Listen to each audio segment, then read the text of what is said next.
guys, grab your popcorn and your pencils and your papers and your notebooks, and let's get ready to get nerdy, because we're about to talk about the neurologic system, and it don't get no nerdier than this, and I am super excited, super duper excited.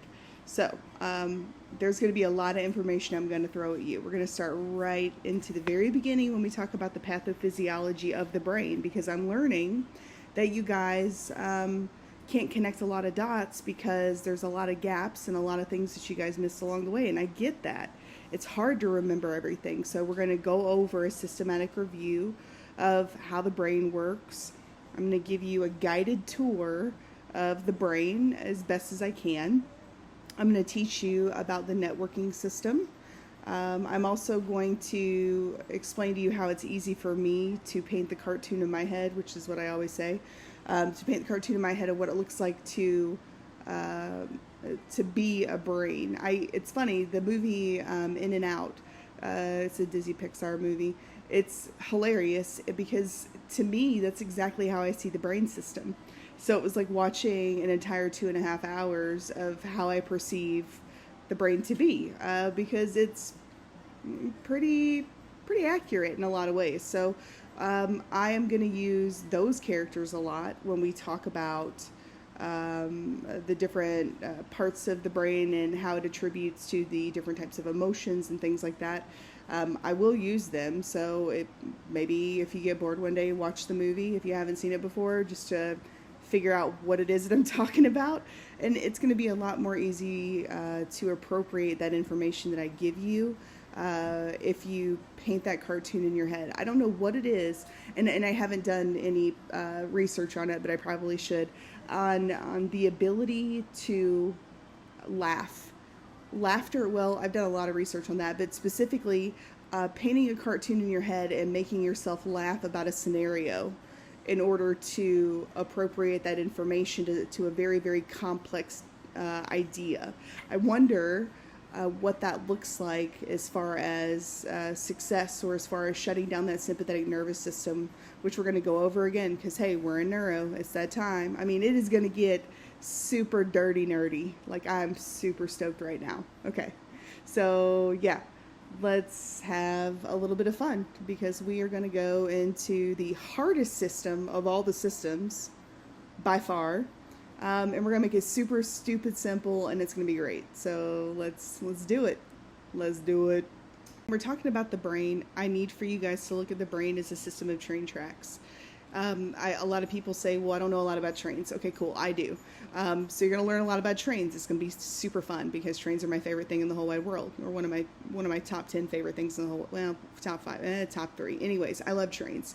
So bottom line is, it's different than like a highway. Most people would say, can you just make it like a highway? No, you can't, because this is about the connectivity. This is about the myelination sheath. This is about the neurotransmissions that are going back and forth throughout the entire body, and it is a communication that is forward and backward and sometimes sideways in motion, right?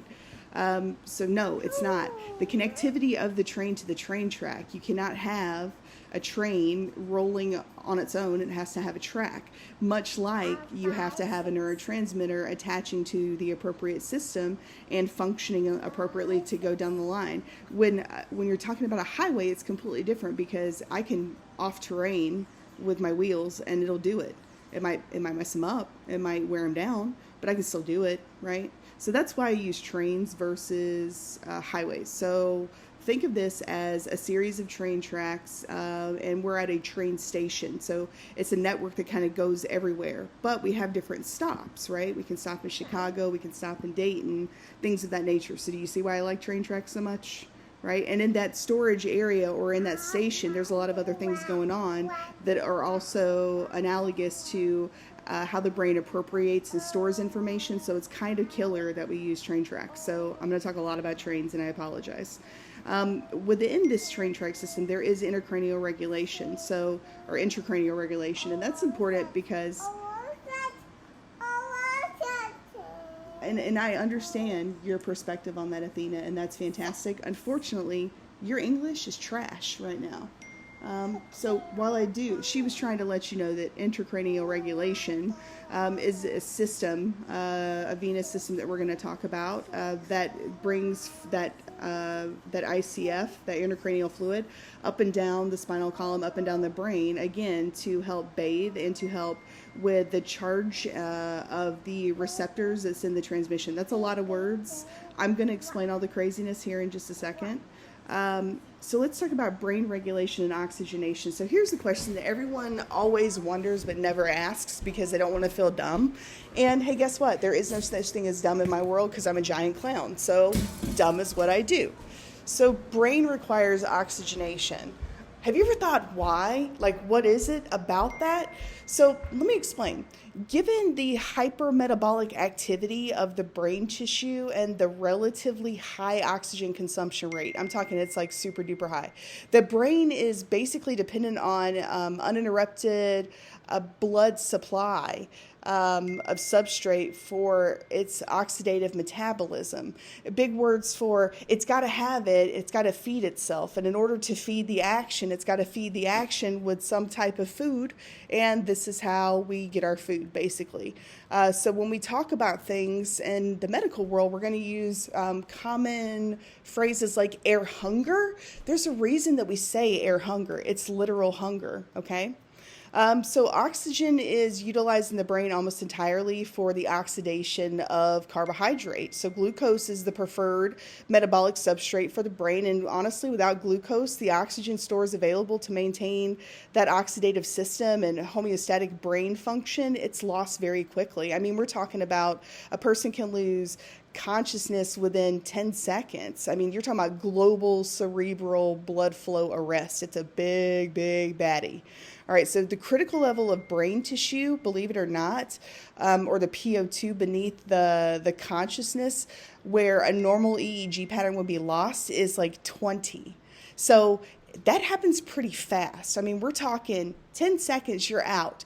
Brain death is huge. It happens so fast, and we're talking minutes is what we have, which is why we say time is brain, right? It's commonly expressed to emphasize the human nervous tissue is rapidly and irretrievably lost at the duration of cerebral blood flow, right? And in this distribution process, we understand that we have to do things fast. So that's why when we have things like stroke protocol, we call a stroke alert, dude, people are physically running. It is no joke. I have literally had half of my heel snapped off because I decided it was a really smart idea to run a stroke alert backwards and get the foot of the bed because our driving system was messed up, so we had to have a little bit extra person in the front. And let me tell you, when you are running backwards at the rate of speed when someone is running forward, you got to kind of be on double time. Plus, you have to do the opposite of what they're doing. Otherwise, you're going to chip the back of your ankle. So what I did was, it wasn't working for me. So I turned around and started running forward like everyone else, and I'm holding the back of the bed.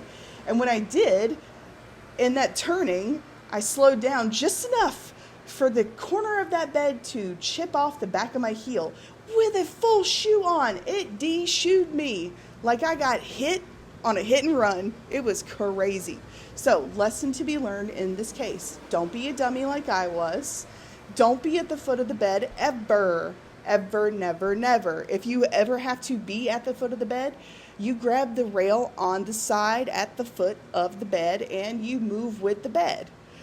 Don't ever make that mistake. You'll lose the back of your heel. It'll hurt for like 2 months, and you'll really, really curse the name of Hillrom, which is a joke because the beds are all Hillrom. Anyways, so again, brain requires oxygen, respiratory and cardiovascular systems impacted by the neurologic control. Well, yeah, of course. Extensions of neurologic function, tactile perception, our ability to feel, and sensory perception. So that's kind of the introduction to the brain and why it needs to be fed and what it needs to eat and why it needs to eat that specifically. So next slide. It controls the body functions through voluntary and autonomic responses. Voluntary means, hey, I'm going to go ahead and throw my hand up. Boom, there it is. All right. And then autonomic responses are the ones that we don't think about, right? The subconscious. So it responds to external and internal stimuli. Well, yeah, of course it does. There are some structural divisions of the nervous system. All right, so the central nervous system is the brain and the spinal cord. I've just had a brain blast. Hold on, wait, let me think about this for a second. Yes, this is perfect. Okay, great. Here's how this is going to work. All right, I got the easiest way to figure this out. All right, central nervous system, brain and spinal cord. All right, go with me here. Just hang out because this just happened. All right, brain, mom. Of course it is. Spinal cord, dad. He breaks his back because he's the dude, right? Let's go with traditions for the second, right? Let's just get rid of whatever microaggression we got about that phrasing, right? So brain, mom, spinal cord, dad. He breaks his back and works hard. Mom is the brains of the operation. She keeps all the kids in regulation. She makes sure she has money, power, respect. She's got the job. She's got the college up under her belt. She is that girl. She is that boss lady, right? She's running the show. Ain't breaking a sweat. Cool. She's the duck. All right. Peripheral nervous system and the autonomic nervous system, they are connected to one another. The peripheral nervous system is slightly more impactful and a little bit larger in its functions. The autonomic nervous system, however, is super duper important. So here's how this works. I got two twins of the brain and the spinal cord who are mom and dad, right? And one of these twins is like super buff and he's like, look at me, I'm nothing but muscle. I play football. I'm the coolest ever. Da da da da da. All right, that's twin number one, who I need to name now, and I need to give mom and dad a name so that we can do this. And then the autonomic nervous system, ooh, this is getting even better because now I see a P and an A and I'm coming up with names. The autonomic nervous system is the emotional system. So it is the fight or flight response, right? It's sympathetic and parasympathetic nervous system, which is my favorite thing to talk about in the whole wide world because it's such a complex system, but it's so easy to figure it out. And once you've understood those two pieces and parts of the brain, you basically can figure out what's going to happen with the rest of your body based on that response. AKA, if they're in that response, you can then retroactivate that response by way of inducing the polar opposite. So here's the deal. Very quickly, in a fight or flight response, I feel like something is threatening me. In a parasympathetic response, I'm resting and digesting. Everything is super peachy. So if I have someone who's in a hyperparasympathetic state, that means they are so chill that they're not breathing well. Their respirations are down. So what do I need to do? I need to trigger a sympathetic nervous system response. Well, how do I do that? Well, I don't know. Yeah, you do. A fight or flight response means someone's trying to come at you and you feel threatened. So what do? We induce pain. That makes a person feel threatened, doesn't?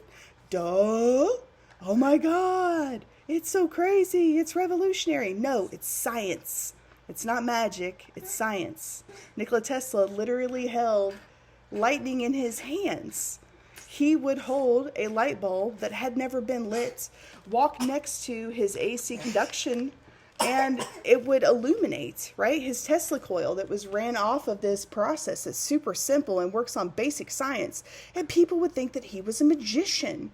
They would swarm and flock around this guy in the early 1900s and just stare him down just to see what he was coming up with. And they would say, what is this trickery, this witchery, right? And he'd go, it's not trickery, it's just science, right? And he'd just casually walk off. That's why I just adore the idea of this guy because, man, I'm so bummed that I never got to meet him. Literally, the coolest guy in the school was the nerdiest of the nerdy. So, digressing. Autonomic nervous system. This is about emotions. This is about how we appropriate those emotions. We can retroactivate those emotions and trigger other responses to keep that patient out of doom. That's how this works. It's super, super cool. So, breaking this down, what's the difference in the two? So, bottom line, the peripheral nervous system. Well, let's do central nervous system first because it's at the top of the deck. So central nervous system, let's see, it consists of the brain and spinal cord, there are nerve axons that consist of like slender projections and carry nerve impulses that are short. They organize and analyze the information obtained from your sensory organs, right? Damage is caused at a global effect on the body, if it's a thing. Let's see, most of the nerves are capable of regenerating its nerve fibers unless it has complete deoxygenation. And we'll get into that here in a second. We'll talk about strokes and ischemic strokes and what that means and da-da-da-da-da. So when we talk about the peripheral nervous system, it consists of sensory receptors, sensory neurons, motor neurons, things of that nature. It is composed of long nerve fibers. And this is important because, well, they're up to a length of, believe it or not, a meter in some cases, depending. Its major function transmits sensory information to the central nervous system and then passes out motor impulses to something called effector organs. And what that basically means is it is the information superhighway. How about that? Damage is caused by local effect on the body, so it is responsible for local effects on the body if it is damaged versus global effects on the body if that piece is damaged in the central nervous system. So this is kind of a secondary system that if it gets hammered a little bit, it's okay. It's not great. Because the effect on the body itself as a system is minimal in relation to the effects of a tragedy within the central nervous system. Okay, most of the nerves within the peripheral nervous system can be regenerated. So this is very important too when we talk about things like strokes, because we used to say that once you had a stroke and it was an ischemic event or a lack of oxygen is all ischemia means. That's it. Just big fat word for loss of oxygen. So when that stroke occurs and there's that death in the brain, we used to think that that was it. You could never get it back. But guess what? We can. And not only can we get it back, but we can get it back to an alarmingly high degree. And it's very simple how we do it. We basically just retrain the brain through a kind of a kooky process that I'll talk about as we go along, and I will see if you will drink my Kool-Aid. That is my understanding of how this works and my experience of how this works and the research behind how this works. And I'm going to be quoting a lot of medical journals in this lecture because this is my life's work. Right? This is, as far as my work and career work in medicine, this is everything to me. Because I believe that we can help people heal themselves from their illness by way of these two processes of the peripheral and the autonomic nervous system, specifically the autonomic nervous system. And I, again, will explain this as we go along. Once we talk about things like neurotransmissions.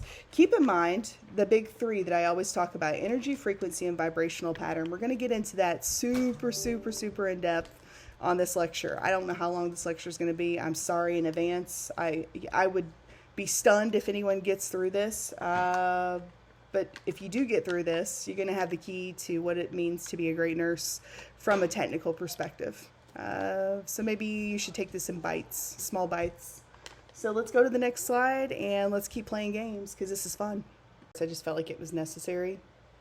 So this slide had so many pieces and parts. I needed to do something with it. So I added a bunch of pictures, which makes the slide ugly, but I'm sorry, we have to figure this out. So first off, foramen magnum is a large oval opening at the base of the skull and the occipital bone. So boom, there's your boy right there.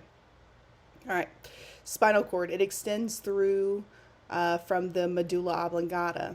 Okay, so it extends through this piece right here. Now, the medulla oblongata is your bottommost part of your brain. So its location means where your brain and your spinal cord connect, basically. It makes it a key conduit for nerve signals to and from your body. It also helps control like vital processes like your heartbeat, breathing, blood pressure, things of that nature. Super important, which is why we always say if that part gets cut, you're in trouble, you're done. And then when we talk about, there are other foramina, but they don't really have such an impact that I need to talk to you about it, and you're probably never going to have to know it anyway, so I'm not even going to go there. Just know that there's a lot more. When we're talking about the meninges are these sheets. They're like layers between the skull and the brain to help protect, to help keep in cerebral spinal fluid in certain places, to help bathe the area, to help with the electrical conductivity, and these three areas in this terribly sought after picture are like this right here. So we have, and I'll have to read these for you. This is going to be our dura mater. Okay. And if you notice, it's clear and it looks like some fluids going through there. So this is basically a space, right? This is subdural space. And this is the pia mater. And in between this is something called an arachnoid mater. Now, the arachnoid mater is called the arachnoid mater because if you pull it off, it looks like a sheet.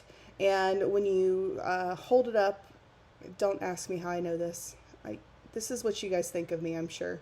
Every now and again, I have a brain blast and I think to myself, if I were neurotypical, how would I take this woman who is sitting here chatterboxing away at lightning speed about neuropathways, and then she goes, hey, if you ever slice a pia mater and an arachnoid mater apart and you put it up into the sun, you'll notice the arachnoid mater is called the arachnoid mater because it looks like a spider web. How in the world would this woman know that? Don't ask. Just don't. But I do. Very well. It is what it is, right? Our anatomy and physiology experience was completely different on a bachelor level. And I had a wicked experience, and I was always kind of a weirdo anyways. And hey, guess what? You're in nursing, so are you. So neener, pumpkin eater, get over it. And that's what it looks like. And now you know. So that's awesome to be able to know that wholeheartedly. Because when you're having conversation with somebody and they need to know that you're legitimately smart, this would be one of those points of contingency I would jump through, because nobody knows what a foramen magnum is. Nobody knows how that appropriates with the spinal cord and the medulla oblongata, or the medulla's function for that matter, the oblongata specifically. So yeah, use it. And all the other pieces and parts you're going to get, because you're going to look like a brainiac knowing what you know about medical science, because the average person thinks that doctors are smart. And when you become a nurse, you're going to realize that not all doctors are created equal, or nurses for that matter, or techs. So it's not like it's just those guys. So don't go laughing at them or anything. Be sweet to them. All right, next slide. The pia mater is the subarachnoid space. And the subarachnoid space is where cerebral spinal fluid circulates. Okay.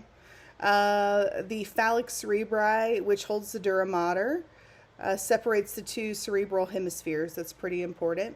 It's right near that corpus callosum, which separates the left and right. Let's see, the tenerum cerebelli, another fold in the dura mater. Yeah. It supports temporal and occipital lobes. Do you need to know these pieces? No, you don't. Do I even really know much about these pieces? Yeah, a little bit, but by a little bit, I don't mean I can rattle it off at rapid fire. I mean, I could pick and choose and go back into my head after I look up at the sky for a few minutes and grab that chapter in the book and start reading it off to you. But beyond that, I got nothing, because that's how much we don't talk about it, even in the world of neurology. I'm sure someone's going to know somebody that knows somebody whose uncle's cousin's grandfather's neurologist and would highly debate and argue with that. And you know what? If you're that person, cool, you win. Fight's over. So did you feel better? Are you bigger now? Do you still feel small? Oh, okay. Well, if there is something super important about these that I need to know for the purposes of this degree program, I'll let you know. And for whatever reason, the phallic cerebri and the tenerum cerebelli, I'm not going to make those things that you need to be super concerned about, because I literally have never seen those two phrases in any exam question in my entire history of reading exam questions. So there's that. Let's move on to the next slide, and let's just focus on cerebral spinal fluid, because that comes back quite a bit in nursing. Next slide. Cerebral spinal fluid. So first off, cerebral spinal fluid, it's an ultrafiltrate of plasma. It's contained within the ventricles of the brain. And let me get my little pointer. Boom. This little buddy right here. It looks like a horn. It's like the symbol of a ram. Aries the ram. All right, so there you go. So that's what it is. And it is contained within the ventricles and of the brain and the subarachnoid spaces of the cranium and the spine. It performs vital functions. It includes providing nourishment, waste removal, protection to the brain. The volume in an adult of CSF is usually about 150 milliliters, with about 125 milliliters of that going into the subarachnoid spaces and 25 within the ventricles. It's predominantly secreted by the choroid plexus. with other sources that are playing another role, but we can't really figure out what it is. It's kind of poorly defined. So, um, cerebral spinal fluid, it assists the brain by providing protection, nourishment, and waste removal, basically. It provides hydromechanical protection of the neuro axis through two mechanisms. The first is the CSF acts as a shock absorber and cushions the brain against the skull, which is super important, right? Second, it allows the brain and spinal cord to become buoyant. Reduces the effective weight of the brain from its normal 15 to 1800 grams to much lesser, which would be 50 grams. Now, big words for what the heck does that mean? Well, what that means is when I'm playing outside and I crack my head open, my brain is able to shake around instead of shaking against my skull and directly hitting the entire impact. So if I have a weight reduction of basically a third, then the impact that you were going to get is a reduction of that times 3, basically, which is pretty significant because we don't want our brains to splat on the inside. That's no fun, right? So yeah, that's big words for that's what that means, basically. It basically lessens the force applied to the brain and the brain parenchyma and the cerebral vessels during any type of mechanical injury, whatever that looks like. It also maintains homeostasis of the interstitial fluid of the brain, which is super important because if we have too much in the brain, then we start pushing and pressing on things. And if we can't appropriately balance that overload immediately, then we have massive headaches, we start going into seizure, we have a midline shift, then we go comatose, which is always a bad day. Let's see, what else can I tell you about this? There's a big fat brain nexus that's like a conduit of nutrient supplies. It's called the CPCSF or ECSB. Yeah, that's right. ECSB nexus. It doesn't matter. We're not going to get into that.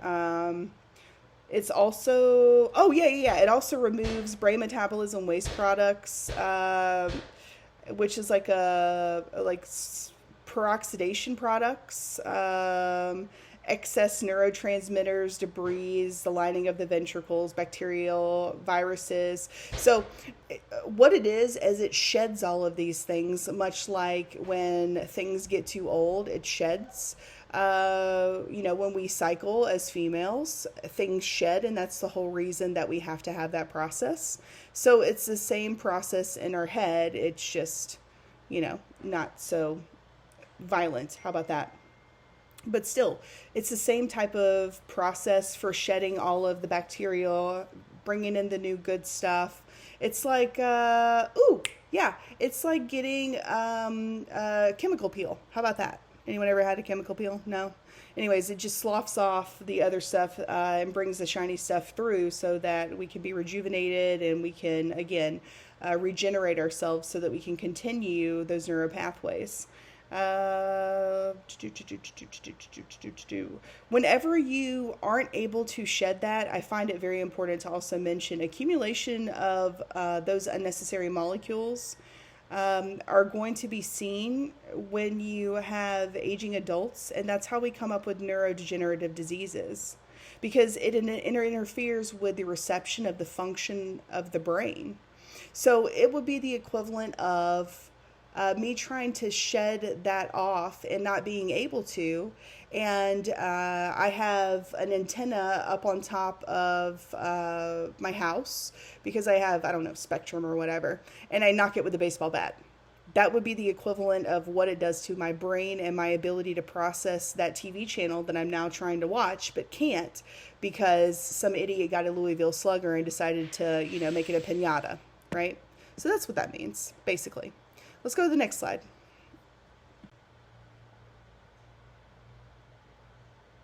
All right. So let's see. Lateral ventricles. I got my pointer out. All right, cool. We're in good shape. So the lateral cavities of the ventricular system, they're the lateral ventricles, right? So each lateral ventricle is divided into a central portion that's formed by the body and the atrium. It's called the trigone. Anyways, and 3 lateral extensions or horns of the ventricles, okay? So that's why you've got boom, boom, boom, boom, right in our picture over here. The roof is formed by the corpus callosum, and the corpus callosum is the bridge between the left hemisphere and the right hemisphere. Okay? You're going to hear that phrase enough. So I feel like you need to definitely know corpus callosum and definitely the ventricles and its function for the sake of knowing it, because all of those come back in all of your exams. Let's see, what else can I tell you about it? The posterior portion of the septum pediculum lies medially. Let's see. The anterior part of the body of the fornix, the choroplexus, is lateral dorsal surface of the thalamus. They're called striae terminals. And the caudate nucleus form the floor of the lateral ventricle. Big words for you, don't need to know it. It's fancy jargon. If you really want to give it a Google, you can follow it if you want to see the image. Just know that there's parts within parts within parts within parts. That's what I'm trying to teach you. If you guys have ever seen Doctor Strange, it's the idea of our body being out of our body, being out of our body in a matrix of we can create 1,000 mirrors with 1,000 different paradigms of me, having 1,000 different outcomes, right? It's the butterfly effect. That is the networking system that is your brain. I need for you to understand that we, as scientists, as some of the smartest people that are around in this time, we're constantly trying to figure it out because we are so clueless. We truly only know about 10% of what we really need to know. And that's only of what our framework says that we could calculate of knowing as a capacity. By the time we get halfway in, we might find out that there are microcosms beyond that even, right? So it's big money, it's big system. And here's the crazy thing. That big network that I just spoke of is nothing more than what functions my body and my body alone. There are 8 billion people on this planet. 7.8 honestly, but 8 billion. Let's round it up because we're learning rounding in this class too. Boom, 8. We have 8 billion people with 8 billion different microcosms of the microcosms that could be their brainwaves. And that is just sitting on one planet that is sitting in a universe. And there are millions of universes. Think about that for a second. My friends, that is how small we are. So, since we are so small, we are a very small tribe. Yes, there are 8 billion of us, but we are one small tribe.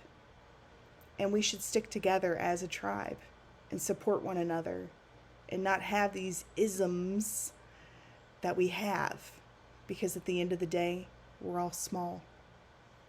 And it's okay to be small, because big things come from humility. Let me say that again. Releasing your ego and letting someone have an advantage over you, be it physical, be it mental, be it spiritual, in that moment, to admit defeat and to release that defeat and be okay with it. That is to have humility, right? There's more power in humility than there is power.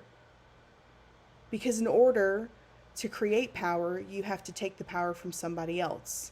Unless, of course, you release the power altogether, because it doesn't matter. That, my friends, is the greatest power of it all. You are no longer enslaved at that moment. That is the moment of what they call nirvana. That is the moment of enlightenment, where you realize none of this matters. That is when you truly begin to become great in this world. And I'm going to teach you how to do that. Right now, I sound like a crazy person. Just keep going with it. It's cool. I'm wildly successful, right? How crazy can a person be if they're functional and they're successful and they're doing something good? There are people that do terrible things and have half of the wit that I have and half of the brains that I have, right? And then there are people who have more and still believe in the same agenda. So think about that, right? Could be worse. Let's go to the next slide and learn a little bit more about the brain and its craziness. you are never going to look at again, but I just want you to know how it works, just for the sake of you knowing one good time. So CSF, the cerebral spinal fluid, it circulates from the lateral ventricles, which we saw on the last slide, right? It was the horn of the ram, basically, through the intraventricular foramen to the third ventricle. Big words for it all goes down the same pipeline system, and the pipeline system has different bypasses that reach different parts of the brain, much like a sewer system. We're going to play Ninja Turtles right now. I've just decided. I'm Donatello. Done. Okay. Who doesn't want a bow staff? So, through the third ventricle, again, the intraventricular foramen, all right, through the aqueduct, didn't even see that until there, was going Ninja Turtles. You know what that is? That's transmutational neuroscience. That is something I will talk to you about and that I have already mentioned to you in class. That is what that is. That was remote learning right there. I did not even look at that. I swear on every creator, I did not until I saw that, and I thought, well, that's fantastic. So, through the aqueduct of Sylvius to the fourth ventricle, all right? So, into the cisterna magna, which is a very tiny reservoir. So, that would be the equivalent of a capillary, right? Teeny tiny. To the subarachnoid space, which is very, very tiny, and up around the brain and down around the spinal cord. All right. So what does this all mean? Well, it means that we have many different roads that we can go to, but all roads lead to Rome eventually, right? So yeah, we're going to play Ninja Turtles with this. This is a fantastic idea. I'm glad it just happened. Brain blast. Done. Absorbed through arachnoid villi that extended to the subarachnoid space and returned to the venous system. So basically what that says is the pipeline goes all the way through and recirculates. That's all that there is to. So basically all of those big words equates to summer, fall, winter, spring. Summer, fall, winter, spring. Day, night, night, day. That's it. That's all that means. Just big fat words. Next slide. It's pinkish gray color.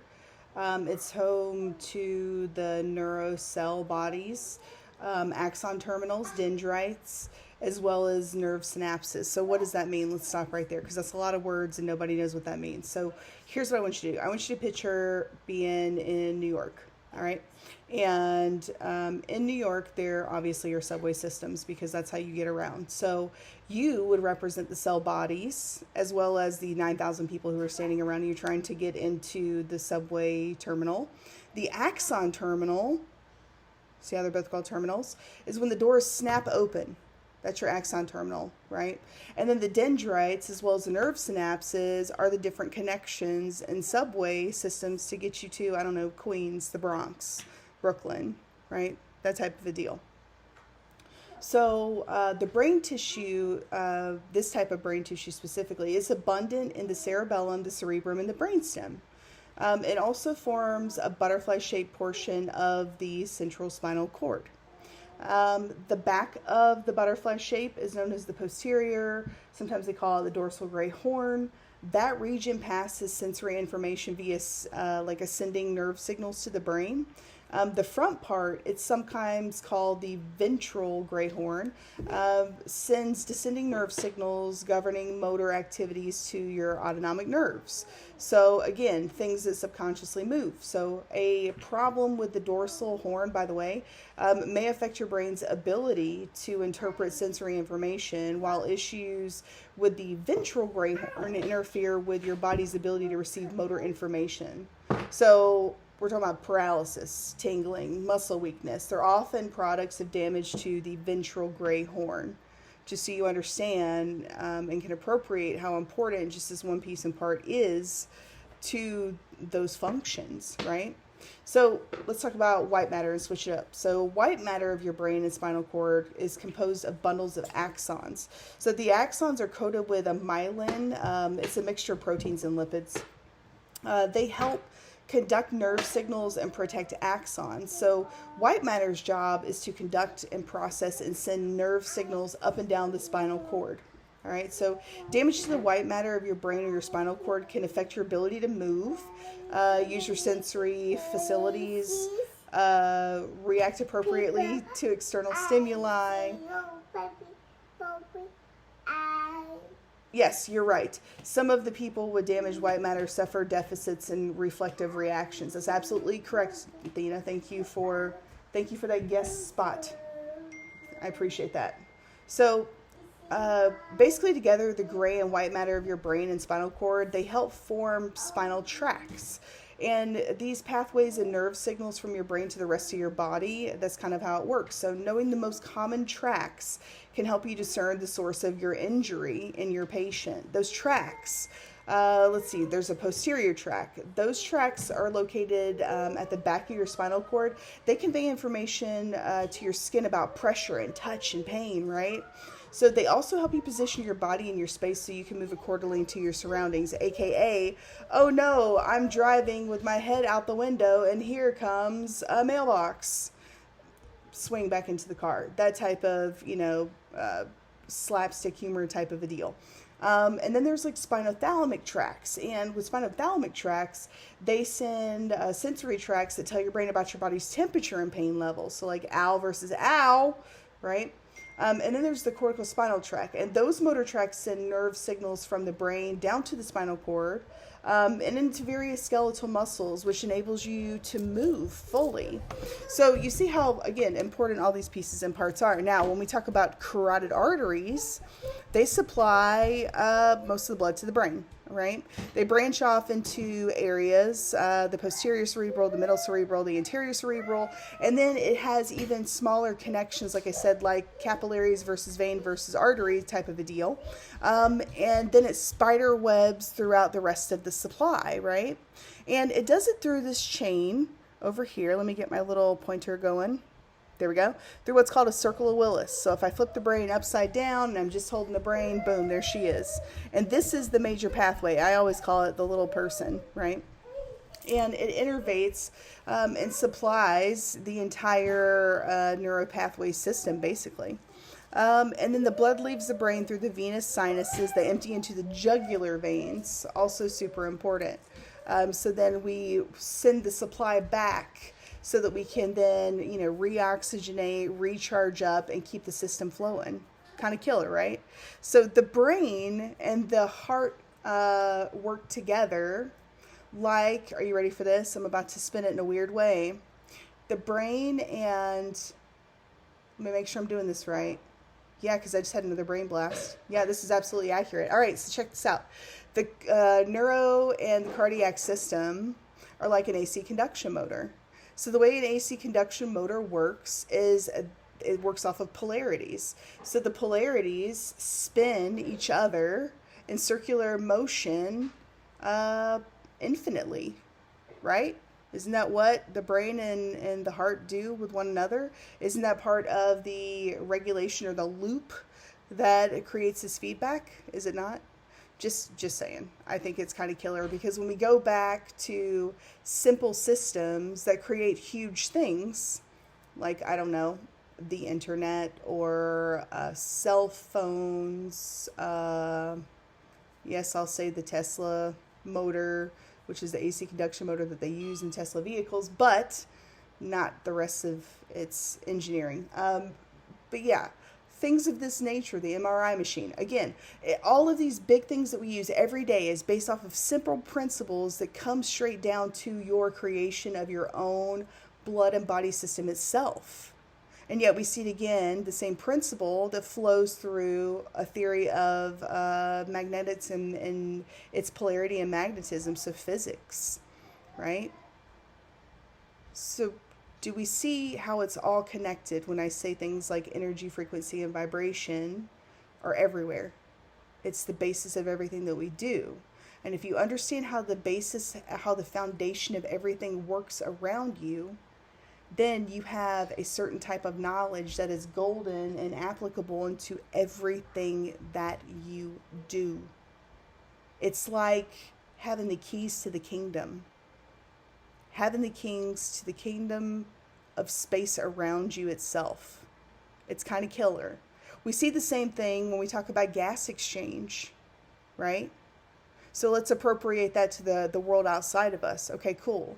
I am oxygenated, and my byproduct of breathing in oxygen is what? Carbon dioxide. Okay, cool. So with all that carbon dioxide out there, who picks it up? The plants, because that's what feeds them. So do you see? It's the same loop system that's interdependent. But again, polarities, these polarities create an infinite loop that just goes on and on and on until it no longer exists. And then it moves into a different type of subcategory of energy. Because remember, energy cannot be created nor destroyed. Whoa, that's all over the place. That was a lot for this slide. So let's move on to the next slide, and I'm going to make these next couple shorter so we can catch up really quick because we've talked about all these things. So the cerebrum is the largest part of the brain, consisting of two hemispheres. So those two hemispheres, each divided into four lobes: the frontal, the parietal, the temporal, and the occipital. So again, the frontal's in the front part, parietal's off to the side, temporal's a little bit off to the side, a little bit better, like a full side versus a half side. And then the occipital lobe is qua in the back. So the frontal lobe contains primary motor cortex and functions related to voluntary motor movement and activity. Frontal lobe also controls intellectual function, awareness of self, personality, autonomic responses related to emotion, as well as an area of Broca's, which is the left tempoparietal area, technically. It's the left frontal lobe involved in the formulation of words. Just say left frontal, it's fine, don't worry about it. So we talked about Broca's because Broca's mean broken speech if that area is affected and there's an area of ischemia, or a deoxygenation that causes the death of those cells and that function. It's funny though. Go back to frontal lobe also controls intellectual function, awareness of self, personality, and autonomic responses related to emotion. Let's take that for a second and let's learn a lesson off of that sentence, because I know it's a bunch of gobbledygook to a lot of you guys because it's a lot of big words and it's a lot of concepts really fast. But hey, guess what? I'm good at those things because the hard is easy and the easy is hard for me. So here's your message for the slide.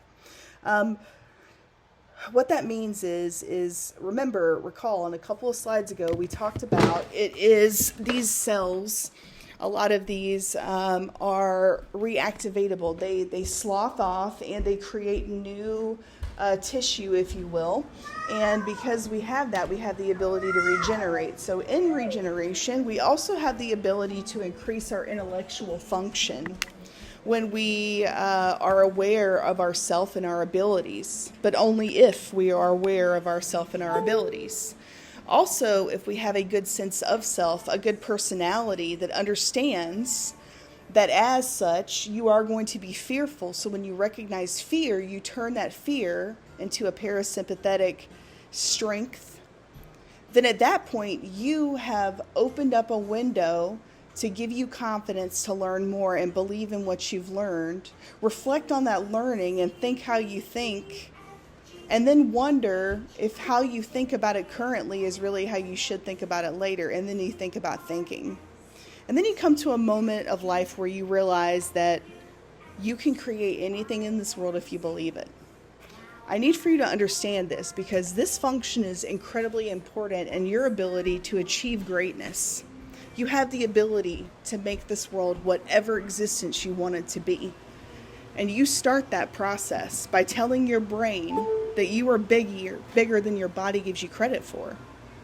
I mean, seriously, I'm not being funny, haha, I'm being real here. You need to hear that. A lot of you need to, the majority of you need to hear that. You are only as big as the power you give people to say you are, mixed with the ability to believe in yourself. And that's all that there is to it, friends. So, worry less about what people think about you. Worry more about how you think about yourself. Okay? Next slide. So the cerebrum, the parietal lobe has the primary somesthetic sensory cortex receive sensory input such as position, touch, shape, texture of objects, right? The temporal lobe contains primary auditory cortex, which includes Wernicke's. Uh-oh, I just messed up. Okay, so I don't know how many slides ago, but I sat there and had a fight about the temporal parietal lobe and its association with Broca's. I was wrong. I said it backwards. Broca's is frontal and temporal parietal is more of Wernicke's. But yeah, Wernicke's area is located on the left temporal lobe, and it's responsible for comprehensive and spoken or comprehension of spoken and written language. This also includes interpretations of auditory, sensory, or somatic sensory, and visual reception, right? That are stored within your thoughts and your memories, even. So think about the implications of something that can change the transmission or your interpretation of a thought or a memory, because you can no longer understand the interpretation of that moment and the conversation you had with somebody in that moment, right? Like, yikes. The occipital lobe contains primary visual cortex, receives and interprets visual information. That's why if you get clocked in the back of the head, you generally get stormed, or there's some type of diplopia, like a double moving around vision. Sometimes you go straight black. I remember seeing stars and everything was black for a hot minute. My brother, he was 7 years older than me, and he moved. I lived with him, I think, when he turned about 14. Is when I first came to know him, and he was really good at everything. He was that guy that was like Johnny Football Hero. He was good at basketball. He was fantastic at basketball. He was the sports dude. He was good at everything he did. He just picked it up and was just good. But he was also very diligent. So he would stand outside and swing a bat for what felt like hours, right? He worked on dexterity. He used to grab the bottom of the bat and stick it in his palm and then flip it from finger to finger, right? Because he worked on dexterity and things of that nature. So one of these days when he was outside and he was swinging the bat over and over and over, my dumb self walked and got clocked in the back of the head. Yikes. Yeah. So think about a little kid head who wants to be around this new, friend that she's going to have for the first time because was an only sibling, right? And then all of a sudden here's this other person and we're related by blood. Oh my God, right? Like, we got mom's blood. Cool. So I just wanted to be around them. And in doing that, I got clocked in the back of the head, got knocked down. And I remember seeing black and stars and going, is this ever going to get better? And then thinking, what's going on right now? Right now at the same time. And I was very dizzy for obvious reasons. So that's what happens if you knock the back of your head and it rocks you a little bit. So always understand occipital lobe goes with direct perception of visual information. So next slide. The hypothalamus, the epithalamus, and the subthalamus. All right. Thalamus is the relay and integration from the spinal cord to the cerebral cortex and other parts of the brain. So it's the information superhighway. The hypothalamus is important in maintaining your body's homeostasis. I'm talking temperature, hunger, thirst, formation, autonomic nervous system responses, secretion of hormones, pituitary gland. So what does this all mean? This means that right now I'm sitting here, I'm talking, I'm thinking about what I'm about to say before I say it so that I understand I'm articulating things appropriately. All right, so while this is going on, in the midst of all of this craziness, I'm also thinking about, I got to pay my bills today because I forget to pay my bills because, time doesn't exist for me in the same way it exists for everyone else, right? And it's a problem, but it's the mark of what I am. And also, right now, a signal in my brain is being sent down to my belly to dump ghrelin, which is a hormone, to send a signal to my stomach to start to growl. Because ghrelin makes you growl, which means it lets you know you need to eat, dummy, right? So this is how fast this happens, and this is how important it is, and it works At the same time, it's finding other receptors to make me, fidget left and right with something that's in my hand right now, because that's how I calm myself down, by speeding things up. It makes no sense. It's cool. It's an enigma. It's what I do. So yeah, it happens that fast, and it happens at rapid fire. I mean, by the time you think about it happening, it's already happened. Again, that's just one neurotransmission to the many layers of neurotransmissions that only create one brain for one body of 8 billion people in one planet, of many planets, of a universe of many universes. Yikes. Friends, we are so small, it doesn't even matter. It's crazy. So let's do something with it. Let's make it matter. That's how I feel about it. Let's make it matter. Next slide. Into the diencephalon. So the epithalamus contains the pineal gland. And the pineal gland causes sleepiness and helps regulate some endocrine functions. The subthalamus is part of the extrapyramidal system of the autonomic nervous system and the basal ganglia. That's a lot of information to give you right now, and it's not going to be super important. What is important is something that I picked up just now. So this is curious. Your pineal gland, again, causes sleepiness. Now go with me with this for just a second. Many religions, back in the ancient times of yore, believed in the pineal gland, or the central piece of the brain, right? That would be your soul, essentially. Ironically enough, people who are in a lucid state, or people who are actively dying, are being caused or being in a state of profound sleepiness, I would say. And people who also have dreams about, going here, going there, going to this celestial situation, da da da da.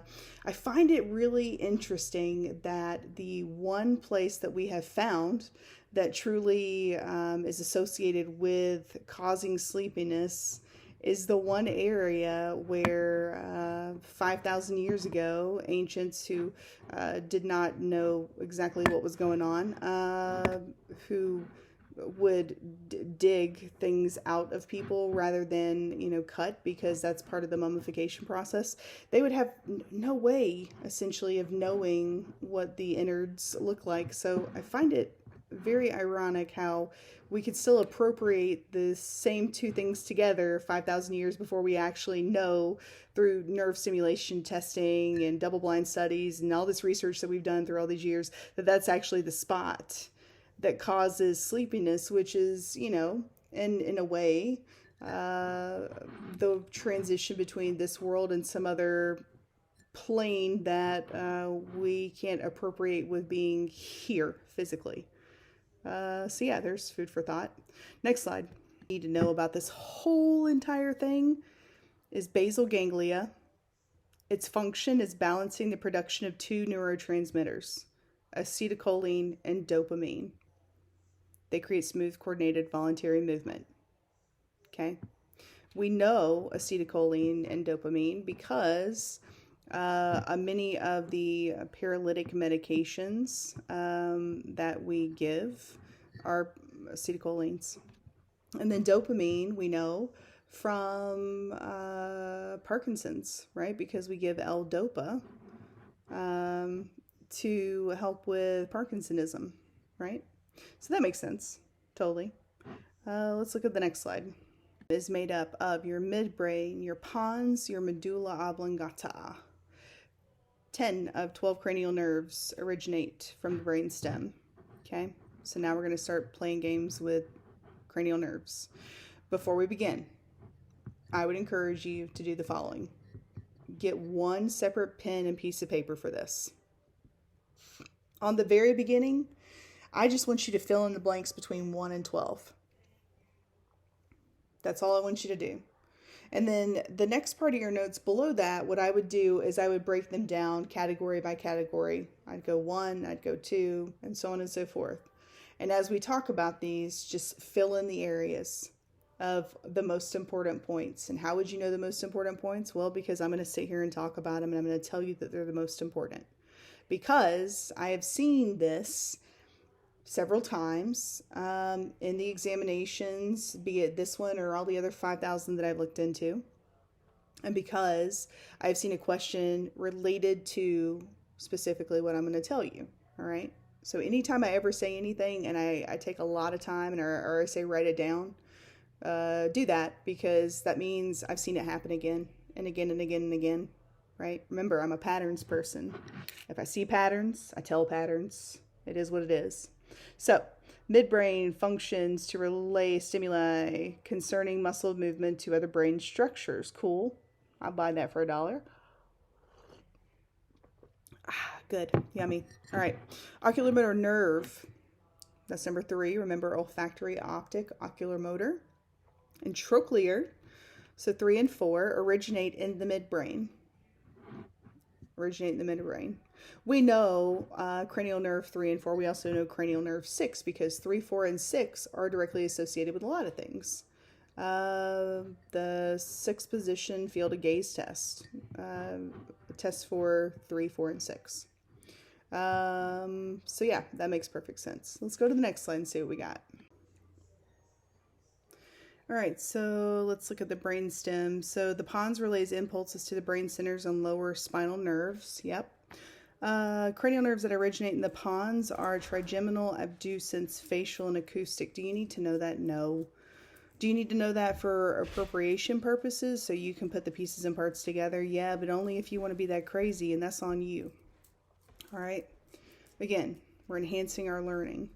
So I feel like it's important to know where these pieces and parts are, because it helps me, because a lot of times these things are generally touching or are near the area that they are innervating, right? So that helps me see where it's at in the brain, because then I want to see where all the other pieces and parts are and what that has to do with, right? Because if that area has dysfunction, then theoretically things around it would also have dysregulation, right? Because we don't know exactly how wide deoxygenation spreads, but we know how fast, right? We don't know the rate, because the rate's different on each person, but we know what enough of it does, and we know that it evolves, and part of that evolution means it spreads, much like when you crack an egg and then the white starts feeling out, right? It starts boiling over to the sides, right? That's exactly what it does. It's exactly how it happens. It evolves into a bigger blob, right? So that's why I would know it if you know it. If not, then, go to the next slide. The brainstem, you mess this up, you're done. Bottom line, this has everything.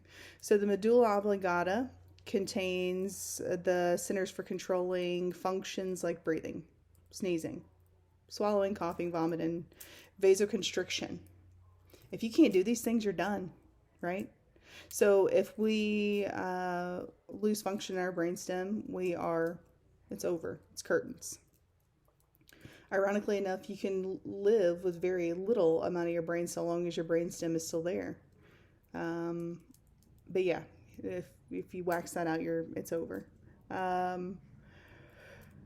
Motor and sensory tracts from frontal and parietal lobes cross from one side to the other in the medulla. Yeah, it does. Lesions on the right side create abnormal movement and sensation on the left side, and vice versa. Yeah, that is absolutely important. Okay, so let's talk about this for a second. Motor and sensory tracts from frontal and parietal lobes cross from one side to the other in the medulla.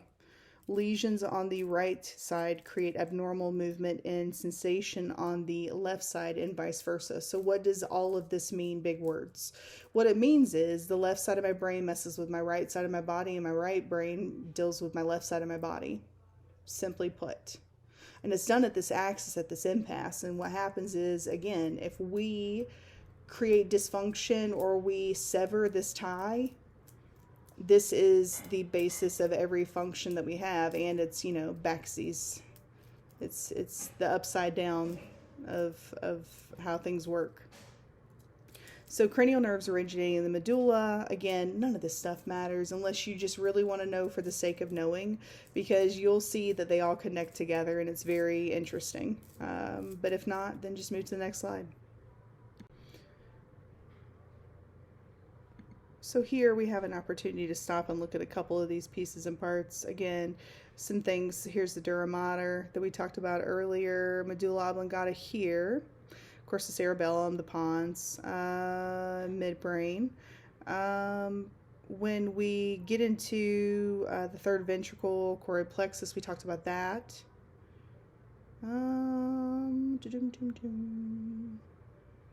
And yeah, I think that's where we're at in the world. This is subarachnoid space, so below the arachnoid space.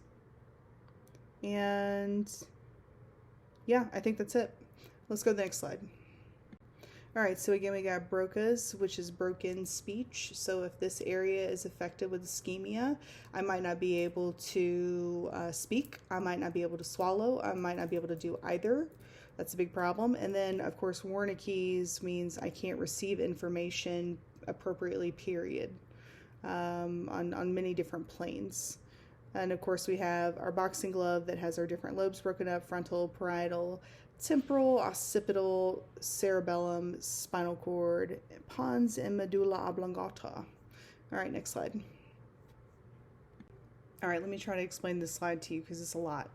So here is the representation at the primary motor cortex. It's a motor representation that is orderly arranged in an inverted fashion from the toe, which is at the top of the cerebral hemisphere, to the mouth, as we call it, which is at the bottom, along a fold in the cortex called the central sulcus. Okay, what does this all mean? This means I'm trying to tell you what this picture means to you, right? Because right now, looking at it, you can interpret this 15 different ways, and I'm trying to teach you the way that it's meant to be interpreted.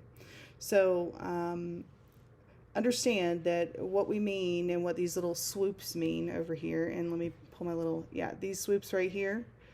This means this is going to this hemisphere, this is going to this hemisphere. However, this isn't literally two lines like this. The way that this works is kind of, it goes down into like a triangle, and there's depth to it. So it's just showing you a representation of what that looks like, sensory versus motor. However, know that some body parts can be controlled by partially overlapping regions of the cortex, so it is variable. Each cerebral hemisphere of the primary motor cortex only contains a motor representation of the opposite side of the body. So remember, we're talking about left hemisphere, we're talking about right side of the body, all right? The amount of primary motor cortex devoted to a body part, it's not proportional to the absolute size of the body's surface, but instead, it's meant to be a relative density of the cutaneous motor receptors on said body part, right? So the skin receptors, right? The density of the cutaneous motor receptors on the body part is generally indicative, aka of the necessary degree of precision of movement required at that body part. So for that reason, the human hand and the face, they have a much larger representation than the legs. So what it's trying to do is show you what pieces and parts and how much of it are imperative to this side, right? Does that make sense? So the hands, it has a much larger impact on the hands, not so much the foot, although very important because we extend to the toes and to the ankles, specific to the left hemisphere, specific to motor, the primary somatic motor area. Okay, does that make sense? Whereas the sensory area on the left hemisphere is going to deal with all of these pieces and parts. However, again, hands are going to be greater, as well as face. I hope that clarified some things and hopefully didn't confuse you more. So let's look at the next slide. Should be easier, the next slide. Again, just showing you some real estate here. We have the corpus callosum, which again is that bridge in between left and right hemisphere, super important. All right. Side note, you can actually split the corpus callosum in half and a wicked thing happens. The person actually doesn't have any real brain dysfunction other than, you ready for this? A person who slits this corpus callosum will then have the ability to independently run left and right hemisphere. And what I mean by that is they literally can draw an artistic rendering of a comic book in comic book style with precision, while also writing with their left hand, cursive, while listening to somebody who is reciting what they are writing down. Perhaps someone's doing an audiobook of A Tale of Two Cities.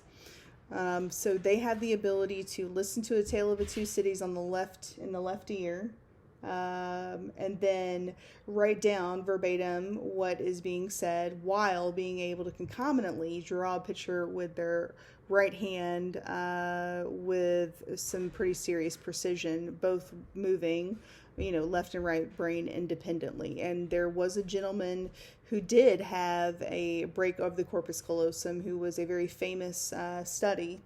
And they showed it on film because it was that big of a deal. And you can actually see him do these things. And it's kind of wicked, super wicked. So yeah, thalamus. I don't really see anything. Left lateral ventricle, we talked about that. I can't really think anything that's super important to talk about that you guys are going to need to know in the next 2 years of your life. So we'll go to the next slide. All right, for those of you who may or may not be watching this right now in slide 22, 70 minutes into this lecture, God love you if you did this. If you made it this far, God love you. Creator love you, whatever that looks like for you. Good for you. This is the money shot. This is going to get you through every little deficit that you think you're going to have when you're doing your lab final, your head to toe assessment. Okay? Take it down, take a picture, because if you can see where it is and you can paint a cartoon in your head and create a person in your head layer by layer, and you start with the brain and then you make their face and then you make their eyes and then you see all of those layers coming together in your head, you then have the ability to physically see where this is going to appropriate. So case in point, let me get my little pointer out. Here we go. So I'm going to create a fake face right here with a nose. Boom, there's my nose. Right there, there's my nose. And all of that is all my pieces and parts that we learned about the nose, and then it stops right about here. Oh no, what are we hitting? We're hitting our olfactory tract. How do I remember olfactory tract and know that it appropriates to the nose? Okay, good. I'm so glad you asked. You say to yourself, the olfactory nerve smells like an old factory. Oh my God. How good is that? Boom, brain blast, done. Okay. The optic nerve. Oh, that's right. Because my eyes, if I had my fake face, would be right around, boom, right here, which is innervating this little buddy, which is your optic nerve. All right. Now, also going into this guy is a little superhighway, a little bypass that comes up in here as well. Right. We got ocular motor now. So now we talk about the obliques, the ability to look at 6 points of gaze, right? We have 4, which is trochlear. Again, same bit. They connect together. They work together interdependently, right? So we got 3 here. We got 2 here, 1 here. 4's here. 5 is trigeminal. And guess what? Here's my jaw, right? Is it starting to make sense? Like I said, this is the money shot. The money shot. Because if you, this is going to, where's my facial? Boom, right here, my facial. Now notice my facial, why is this important? Again, because when we go into a cross section, we see very clearly that our area of bifurcation is again going to innervate this, which is then going to extend to here, which is going to mess with this muscle, which is then going to zoom around your entire face, because we do this from both sides. I mean, look at the size of this puppy. Where's she at? 5, boom, right here. No 6, no 7, boom, right here. 7, sorry guys, right here. Done. So yeah, it's going to hit all of the hot spots that need hit until we start going toward the back, and then we go from the face, and now we're starting to go towards the back of our throat, which again, if you were looking at this from here's your person, boom, there's your boy right here, right where it lands, right where that body part lands. So this is your money shot. Take your money shot. Start digging into these layers if you need a little bit of extra help. And yeah, that should help you out in dealing with your final examination for your head to toe, because you're going to get schooled of what these are. And if you forget where it's at, you can at least see where it's at in your head and then go, oh yeah, it's this nerve. That should help. All right, next slide.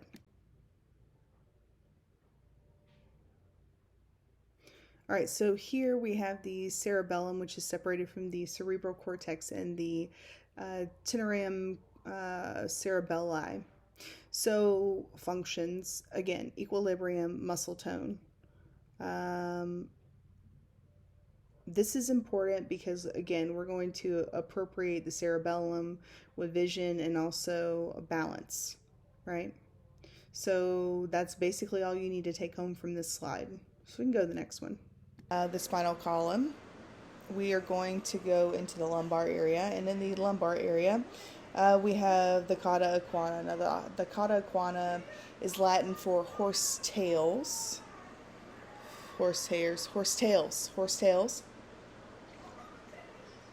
And they're like fiber optic nerve endings when you're watching The Matrix. That's exactly what they're like. And they wrap around and wrap around and wrap around. And it sends signals to move your daggone leg. Or, hey dummy, that hurts. Or, holy crap, that's a snake. Right? Like, that's what it does. They are, again, another line of transmission between your brain and the function of your body. So they're super important. And they're wicked tiny too. I remember in anatomy, they gave us a spinal cord, and the cauda equina were attached as best as could be, and because they super dissected them. And I remember just going, whoa, these things are insane. Just insane. How they must look on the inside would have to be, to me, in my brain, because I'll never know what something looks like from the inside of the body, right? Unless we get cameras and I sit around and watch the History Channel and Science Network far too much. But I can only imagine it would kind of look like the ocean, and looking at coral kind of swimming just a little bit here and a little bit there, but still in movement, you know? Like, that's how I would kind of see it, but just kind of gliding ever so slightly, you know? Just kind of chilling. I would imagine it would kind of look like that, which is kind of wicked, because there's a lot of them. Or maybe they're so tightly knit together, then they wouldn't have any room at all, and they would be shoulder to shoulder. Be curious to know what that looks like, because it would have to be pretty complex, as is everything else with the human body. So let's move over to the next slide, because to me, that's probably the most important piece on the slide. Beyond that, I really don't see a lot of other things in here. Cauda equina comes back quite a bit. All right, next slide. This is a very hard concept to explain to somebody. So let's see how well I do. Let's see if this is going to be of any good. All right, so myelinated nerves form white matter of spinal cord and contain ascending and descending tracts of nerve fibers. What that means is there is a system that comes to the brain, goes to the body, and then there's a system that works and devotes their time to receiving information, sending it back to the brain. All right, so here's how I want you to picture this one. And as a side note, people who have spectrum, and I talk about it a lot because there's a lot of people that do have it that don't realize that they have it, and you're going to run into them and not even know it. So the more I talk about it, the more you'll be like, oh yeah, I see that guy. So I know how to deal with this guy. Because they come off as maybe a little standoffish, but they're really not. They're really great people. So you're missing like a whole group of really, really intelligent, could bring a lot to the show because of the way that they project, and they don't even know they're doing it. So here's how this works. I think, and when I think, and you're explaining something to me, I'm picturing a cartoon in my head, and I say picture a cartoon in your head a lot. And that is where I'm literally living in that space that you're describing to me. I'm in that room where you're explaining your situation, like, hey, listen, I can't do this because I've got work on this day and I've got 3 kids. So at that moment, I become you and I have 3 kids and I'm trying to figure out what that feels like, that amount of pressure that you have. And then based off of that pressure that I feel from me, based off of what a normal person should feel based off of statistical studies, since I have no idea, I then determine what I need to do and how fast I need to do it. Or when you guys are struggling with a subject and you come to me about it, like I'm putting myself in that perspective of you as a student, and you're dealing with the family stuff, and you got the second job now because you're trying to pay off your tuition, and now you don't understand this, so instead of 10 hours, you're devoting 12 hours. So like, how is that going to create more doubt and thoughts of, I can't do this in your head, and is that worth it to me to even fight with you over it, right? This is how I think. I don't know what everybody else thinks. This is just how I think. So keep that in mind, because this is exactly how this system works, basically. So go with me here for a second. This is all about perception and transmission. All right? So I transmit it one way, you perceive it another. Why we have difficulty in this world, right? All right, so the descending, they send information down the pipe. And then the ascending transmit and send back up to the hilt. So here's how this works. I got kids upstairs, they're playing. I'm downstairs making dinner. All right? One of them casually comes down and I say, dinner's ready in 5 minutes. They go back up. They go back and tell them, hey, Mom said dinner's ready in 5 minutes. All right? Now, here's where dysfunction can get wonky, and here's how the transmission becomes delayed or disrupted, and why we have the mechanical delays that we have in some people who have disruption of the system. So, do you hear what's happening? She's actually making a positive point here, as well as this bell going off in the background and my TV, which you may or may not be able to hear, but all of these things are happening at once. So, that being said, this would be a disruption. This would be, instead of the kid walking downstairs, I scream, hey guys, dinner in 5 minutes. And I scream it loud, but because I've got Athena singing in the background, I've got Mickey Mouse trying to tell me what's up in the clubhouse, and my bell saying, hey dummy, open the oven before this thing burns. But I'm recording a slide, so I can't. There's disruption. So that is this system, and that's all you need to know. So we can go to the next slide. I've thought very hard about this slide, and honestly, I'm not going to get into it. I'm just not going to do it. And here's why. So I can get into the, fasciculus gracilis and tell you all about it. And I can tell you about what it does and why it's important and what dysfunction of that piece means. But we're not in med school, so we're just not going to do it. We're not going to play that game. Furthermore, lateral spondothalamic tracts, we're not going to do those either. That's far, way too sunken ship at the bottom of the ground deep, and we're just not going to do it. So I will tell you, gray matter. No gray matter is the one that's arranged in a butterfly shape. No, it's the one with the anterior and posterior horns, because that's going to come back in Med-Surg 1 and 2, and definitely one of your exit HESIs exams, or your capstone class exams. It'll come back again. Not so much in exit HESI or NCLEX, but it's important enough because it's gonna be a big point when they get into the neuro lectures, and those your exams on neuro are going to get far advanced.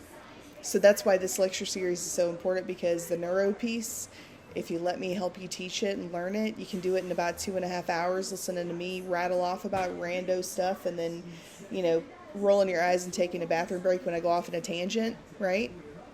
You can do that with me for 2 hours.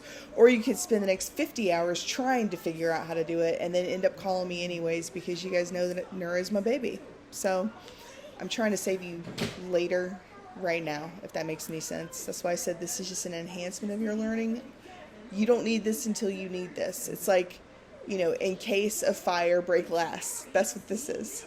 So, but even in that case, you're never going to use the top 2 points, so we're just not even going to mess with it. We can go to the next slide. All right, so here is a beautiful diagram of the nervous system, so you can look at that and take any key points back, and we will move to the next slide. Okay. Bum, ba, da, da. I'm going to do a separate lecture on the 12 pairs of cranial nerves, and I'm going to let you guys know that I'm doing that, because what I don't want to do is you have to go all the way through this, and we're 85 minutes in and only 28 slides, and I've got to shut up and just, push information and stop reminiscing. I get it. You're ready to just thump me on the forehead, and it's, hey, message received, and literally no one's even listened to this thing yet. So I'm already feeling it, and if I'm feeling it, yikes. So 12 pairs of cranial nerves. 5 are motor fibers, 3 are sensory, and then 4 are both. So what that means is one of them is either going to, my sensory is going to, look over there. That's what the brain says. Look over there, right? Versus motor, which says, hey, as far as looking over there is concerned, yeah, I need for you to look over there and then look that away, right? So one says, hey, focus. Not physically movement of the eye, but focus. And then the other one says, hey, look over at that right there in the corner. And that one is the motor.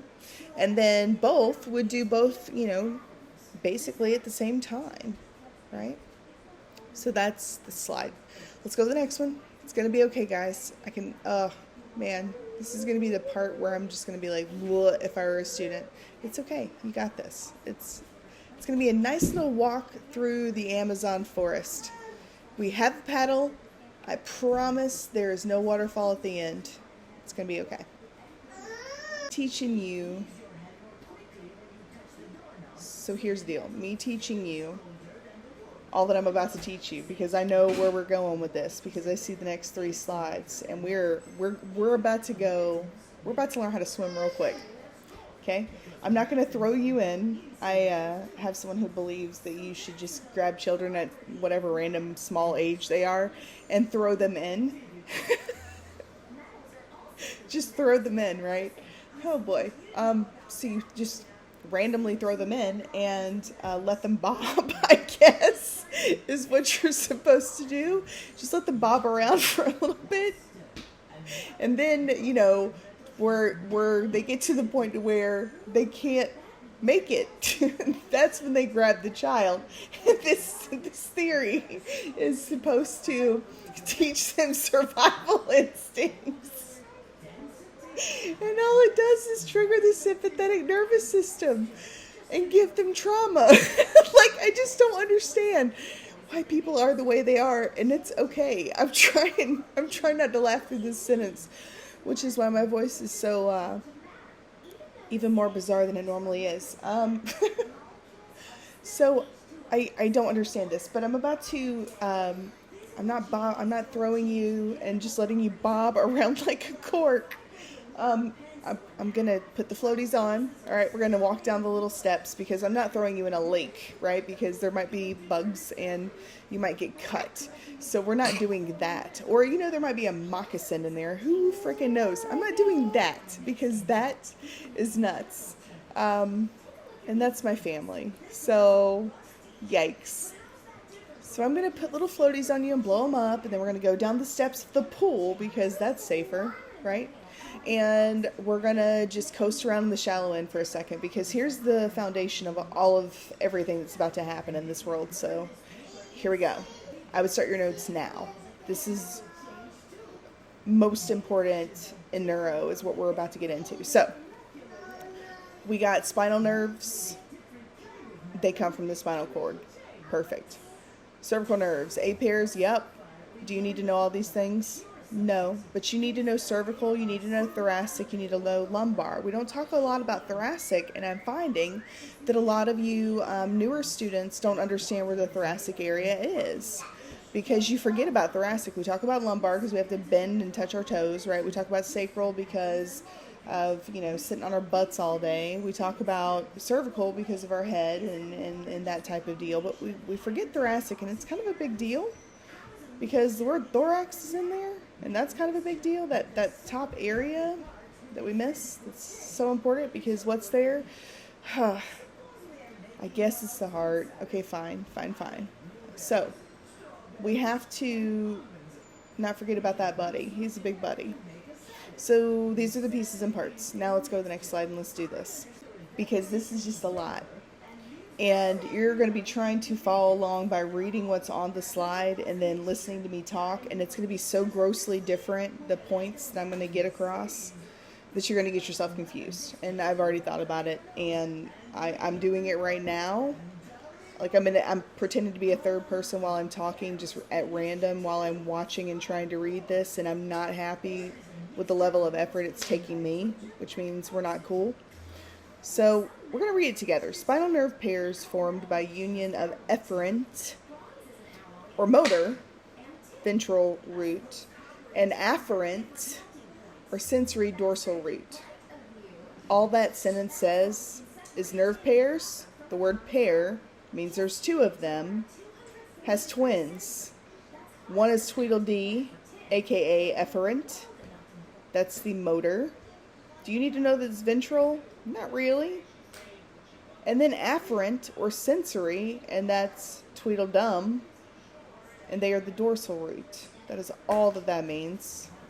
Tweedledee and Tweedledum. Motor fibers carry impulses from frontal lobe through spinal cord to muscles and glands, sensory fibers, and carry impulses from sensory receptors of body through spinal cord to parietal lobe. E-I-E-I-O, says Athena, and that's all that I hear while I'm reading all of that. And very quickly, this is ironic because I used Tweedledee and Tweedledum as a ha-ha moment because that was just the first set of twins I could think of, and that's perfect because what did Tweedledee and Tweedledum do during Alice in Wonderland?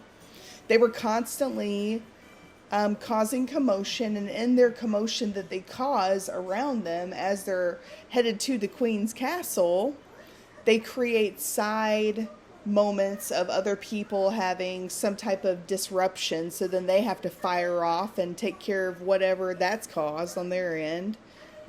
They've ticked off this person over here and done the same thing.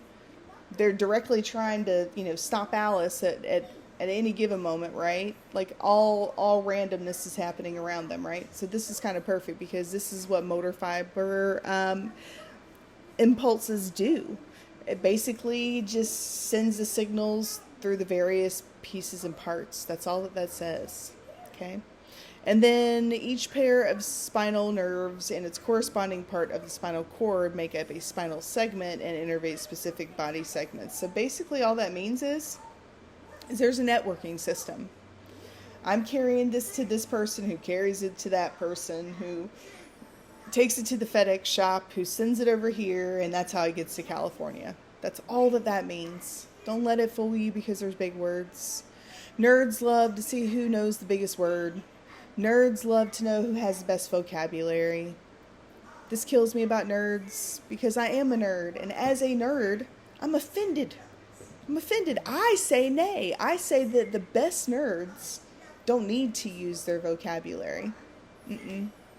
The best nerds have the highest vocabulary and know how to speak on a very, very normal, regular level. And throwing in big words in between and kind of hiding them so it's just like, well, what just happened? That spark of interest is going to be better than blanketing somebody down with how super smart you are.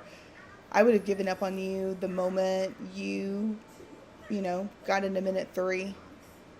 Because your arrogance just shows that you probably don't know everything. The people that do know a lot about something, they're usually very hesitant to even talk about it or say it.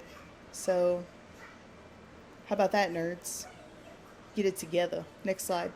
So, When we talk about spinal nerve pairs, we talk about the location of the injury. So this is kind of a big deal. I don't want you to put so much pressure on you to know all of the spinal nerves or to know um, what exactly that means. What I want you to do is I want you to focus on the next slide, because I have two options as an educator. I can go through all of this and give you a detailed synopsis of what it all means. But in doing that, all I'm doing is super inflating my ego, because I know this information because I wanted to know, which means I did not learn it from my college experience. I learned it for the sake of learning it because I am just, I don't know, a sponge for learning everything that I can possibly learn, because that's what I'm in it for, this existence. So I want you to focus on the next picture I give you, and I want you to spend a good 5 minutes looking at the colors, rolling over the colors, understanding what part and how far down that goes. And I want you to look at the interior view, right, versus the posterior. And I want you to look at that one and then remember what the other one looked like to see where it's going. So therefore, if I start to have numbness and tingling at my pinky and the finger next to my pinky, that is the ulnar area, or ulnar.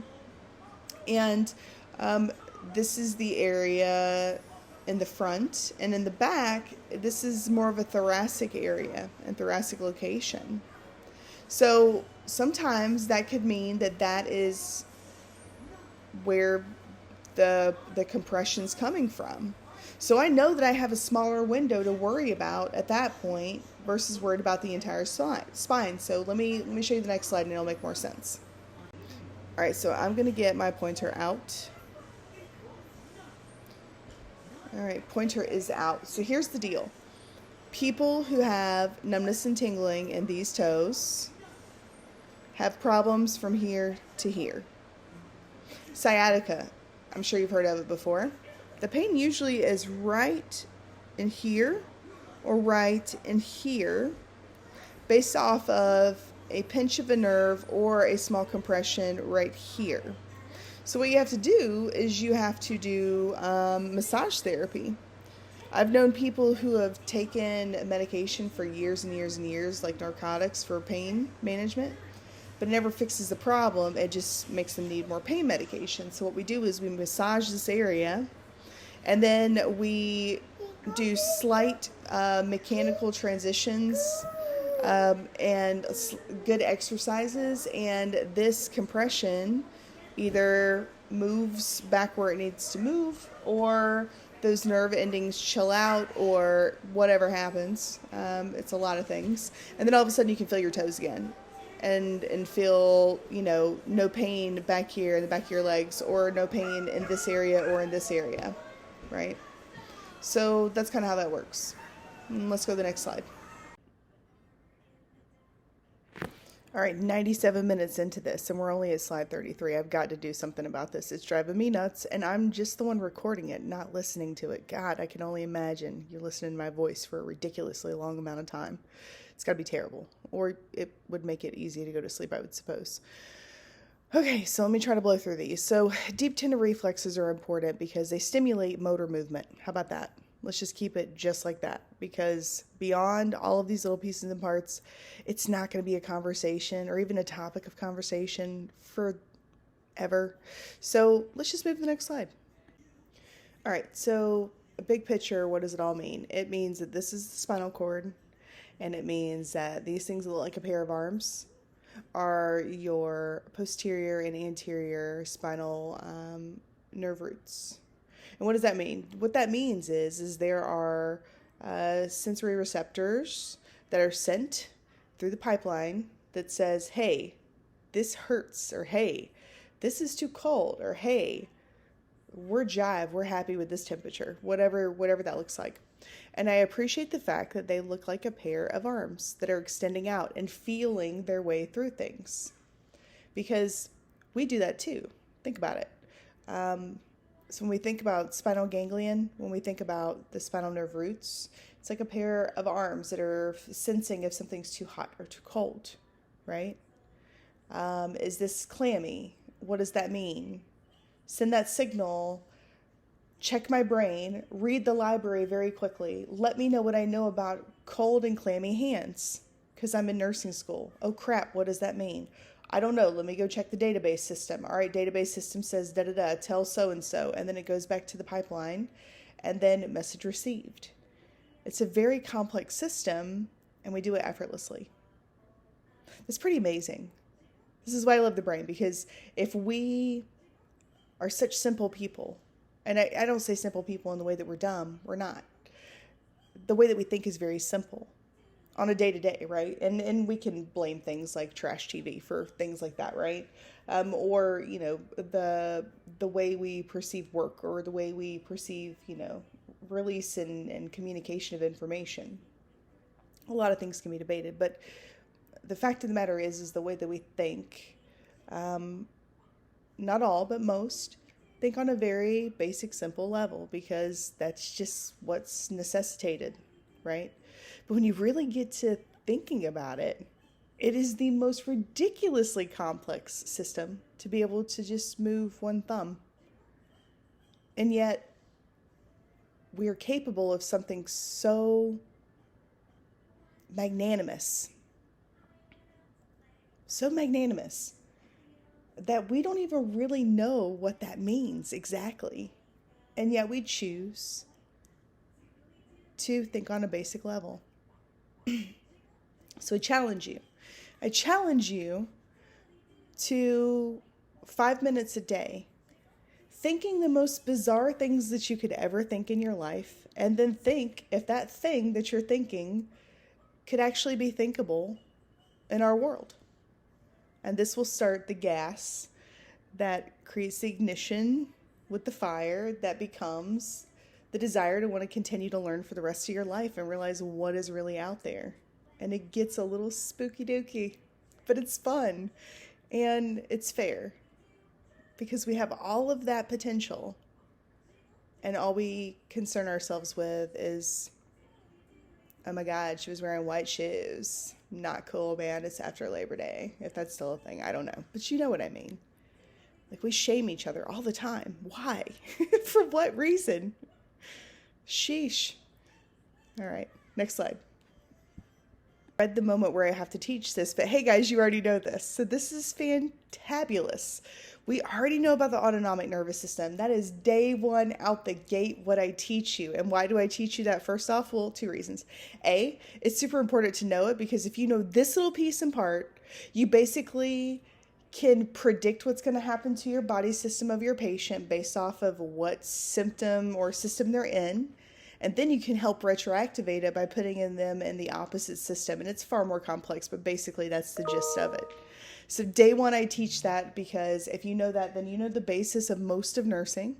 And then number 2 is because, little known fact, when I got hired, Dean called me, and she had been calling me for a while. She was pretty persistent. I got to give it to her. She called, she's like, Molly, you know, we can really use you full time, da-da-da-da-da. And I was like, all right, cool. I think I'm ready to do this. I think I'm ready to give it a go and give it a try. And she said, all right, cool. I need for you to teach something for me. And I said, what do you want? And she goes, well, surprise me. And I was like, all right, cool. How about I teach you the most complex system of the entire body in 5 minutes or less? And she goes, I don't know if she remembers this. She goes, if you can do that, you're definitely hired. And I did. And it was this. So here we go. This is the 2 body systems, or the 2 nervous system responses that are super duper important. So the autonomic nervous system is the sympathetic nervous system or the parasympathetic nervous system. Now, for those of you who don't know this, I just skip to the next slide if you already know this, because you already know what you're going to hear. For those of you who don't, stay. All right, because this is super important, and this is also going to be important to your NCLEX, to your exit HESI if you guys have those, to your med-surg HESI 1 and 2.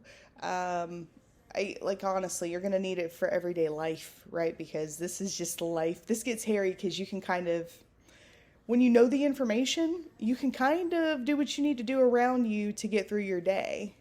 It's kind of awesome. So Here we go. Sympathetic nervous system. Sympathetic, think sympathy. Sympathy, think someone crying, right? We think of sympathy cards because someone has passed, right? These are very sad events. So, sympathetic nervous system. Now, what else can sympathetic nervous system include? Me being scared to death, right? That's a different type of sympathy. All right, stop right there. Parasympathetic. Parasympathetic means I'm just chilling. I always told myself I feel like I'm in the paranormal, like I'm neither here nor there. I'm just cool. Does that make sense? Right? So parasympathetic nervous system. This is our rest and digest phase. So let's go ahead and break them down. Next slide. In the sympathetic nervous system, again, sympathetic means sympathy, means crying, means something's going on. So sympathetic nervous system is going to be an activation during fight or flight. Now here's the deal. I want you to think bear is chasing you in the woods. You have fallen onto a thing of bees and are covered in honey. Freddie and Jason is back behind them, and they're just chilling. They're not even hardly breathing. And I know that in about 2 seconds, they're going to somehow be in front of me. And then, because, I'm Caucasian, I'm going to fall and trip over my leg and probably break it. And then I'm going to low crawl trying to get out until I scream. And then they're going to come from the log in front of me with no increase in respirators. So there's that story. All right. So this is what happens when that's going on the inside. I have increased blood pressure and heart rate. Duh. I'm trying to get the heck out of there. Right. So vasoconstriction of peripheral blood vessels. I am trying to make sure that everything is thumping and pumping in the right way for me to get the heck out of here. So the things that don't matter, I don't care. I'm pushing everything to the center so I can go and feed my body so that I can get out. All right. I stopped gastrointestinal peristalsis, but why? Because I don't have time to pee and poop when you're trying to kill me. Do you think I have time to ask you if you have any Charmin back there with your butcher knife? No, I don't. So that's why it stops. I hope that makes sense. I know sometimes I can say rough things, but if I say rough things, then you don't forget the point. Right? This is all psychosomatic. This is all me just training your brain in a different way, right? So please don't take it to heart if you think I'm being ugly, all right? Dilating bronchi. What does that mean? That means I'm trying to make my bronchial tubes as large and in charge as possible so I can run away from the crazy chickies behind me. Fair? All right, next slide. All right. So parasympathetic nervous system. So parasympathetic nervous system is so much easier in the world, right? So parasympathetic nervous system, we have a decreased heart rate and everything is going nice and easy, right? We are stimulating peristalsis in our belly. That's back to normal. Blood pressure, respirations have all decreased and they're now regulated. All right, so very simple. So I am sitting on a beach. I'm in a happy spot. Life is peachy. And the world can end and it didn't matter, right? So that is the parasympathetic nervous system state. So easy enough. All right. I need for you to know this because, again, this falls into line with the energy, frequency, and vibrational pattern type of a deal. We're going to get a little bit more into this because we're going to start talking about things like lethargy.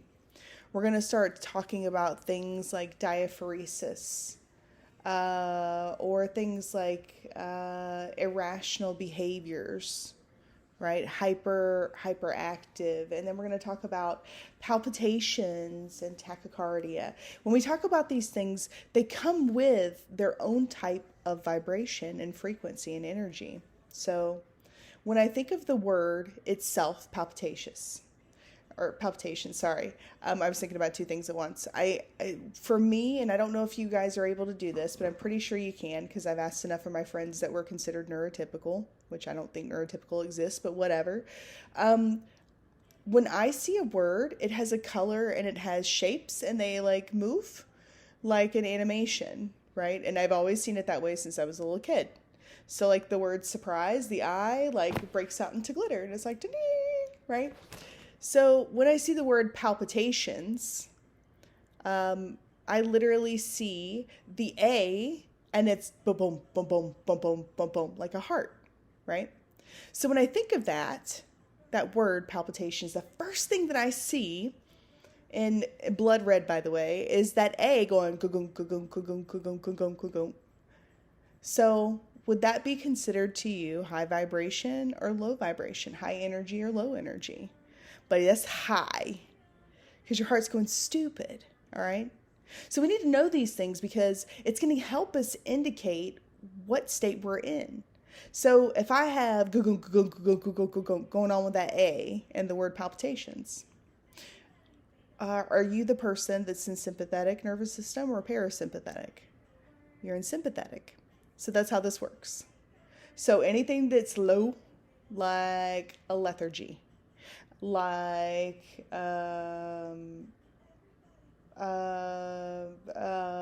exacerbated or chronic hypoxia. Like when I see all of these, I see someone going,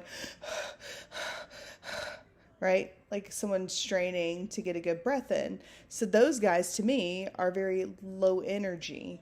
And if they're low energy, their body is going to try to compensate for that by doing really crazy, stupid things, right?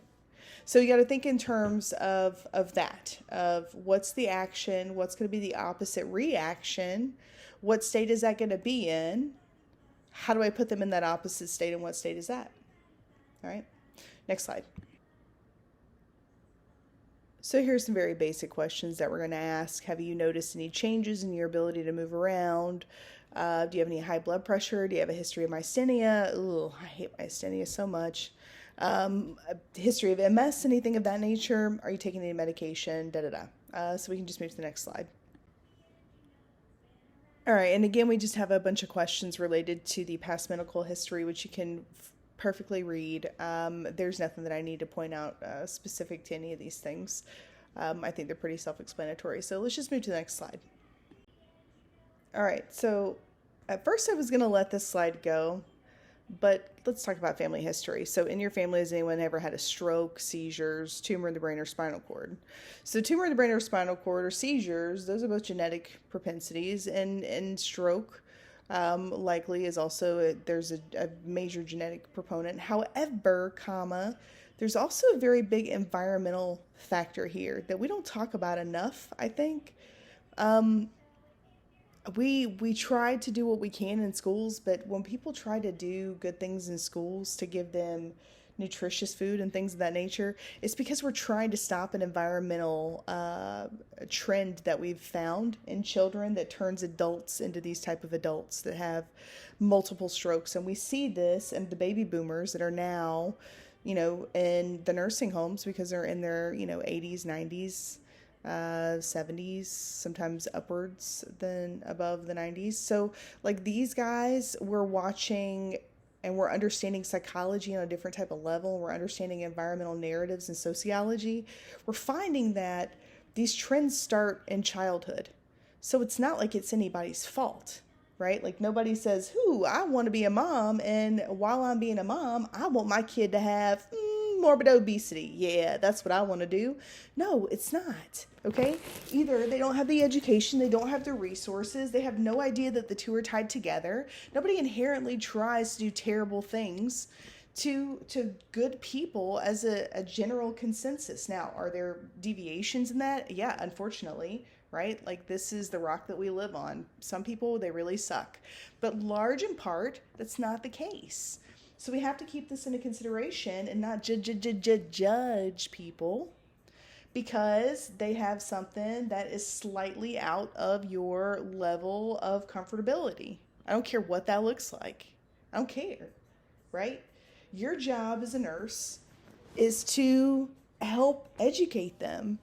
And I don't mean educate like I'm better than you. I mean like talk to them and be like, look, I know you don't want this for your kids, but this is what's happening. We gotta figure out what to do besides this, that, and the other. Oatmeal pies are not a way of life. They're not breakfast, lunch, and dinner, right? Like you can't feed your kid old milk and ham and cheese sandwiches. You have to try, and maybe you don't know, right? So when we talk about family history, it's very important that we check the trends and we get a feel for our patient. Does our patient have trouble reading? Right? Like the average education level of someone in Ohio, I'm not joking, it's literally fifth grade. And here's the other thing that I'm not joking about. When I was in nursing school, it was still literally fifth grade.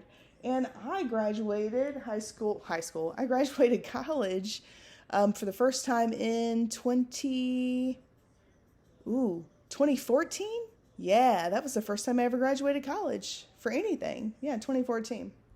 So even then, it was fifth grade. So there's not a whole lot of movement in the state as far as um, deficits and trying to fix those deficits in a decade's time, right? Like, that's kind of a big deal. So we have to watch our patient and make sure that they understand what's going on, because a lot of times, if it's feasible for them, they will make that modification, even if it's a little one, because they don't truly want to be bad moms and bad dads. They don't know. And then the way that we educate them as nurses, because, we're better than everybody. And I'm not saying I'm just saying, man, some nurses just make it hard for nurses to be nurses. And when you get into the game, you'll understand. If you're techs, you already understand. Because nursing, man, it's a lot different. Not from when I was a nurse, because it was even different then, but like I feel like the last 25 years or so, the dynamic of what a nurse truly is has changed exponentially. And now all of a sudden we're these cute little thin things on TikTok that can dance, and I'm thinking, where the hell's your patient? Like, I hope to God they're not on a ventilator while you're over here two-stepping. Are you freaking stupid? Go back in your patient's room. Update your damn board. What's your problem? Like, for the couple of nurses that heard that, they're probably chuckling. If I got LPNs, you guys are chuckling. Or if I got techs, y'all are chuckling. Because you get it, because this is just stupid what we've turned into. So I'm trying to teach you how to be an old school nurse, and this is how you do it. So make sure, if you see a history of things like stroke particularly, right? Are these guys morbidly obese? Are they non-compliant with their medication? Is their daddy that way? Is the brother that's sitting over there that way? Is he spending more time talking about his disease process than his nephew that's in the bed, right? What is the dynamic in the room? Feel the room and react, all right? Because what you say isn't going to be what that patient does if that family in there says don't do it. Period. You don't matter. What matters is social acceptance. So you have to make sure everybody in the room reads you and feels you and is picking up what you're putting down. Okay? All right, next slide. Okay. So let's talk about psychological questions. Do you drink alcohol? If we get one of these questions, we need to follow up with these questions. So do you drink alcohol? Yes. How much? A little bit. Not acceptable. If you also hear fast 2 beers, 2 beers isn't an answer. Do you drink alcohol? Yes. How much? 2 beers? No. We've recited that one, so we need to look a little bit more. How many days a week do you drink?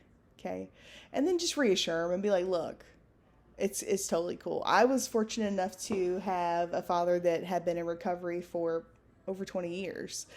So I had him as a ruffian who was, that alcoholic. So I'm the exception to the rule, because I'm able to look at my patient and go, look, my dad was a recovering alcoholic. He was a friend of Bill W., which is code for some things. And I spent my entire life in that type of environment and in AA meetings with my father. And it's just kind of something that we did together. And I believe that that's actually where I learned about psychology for the first time, truly.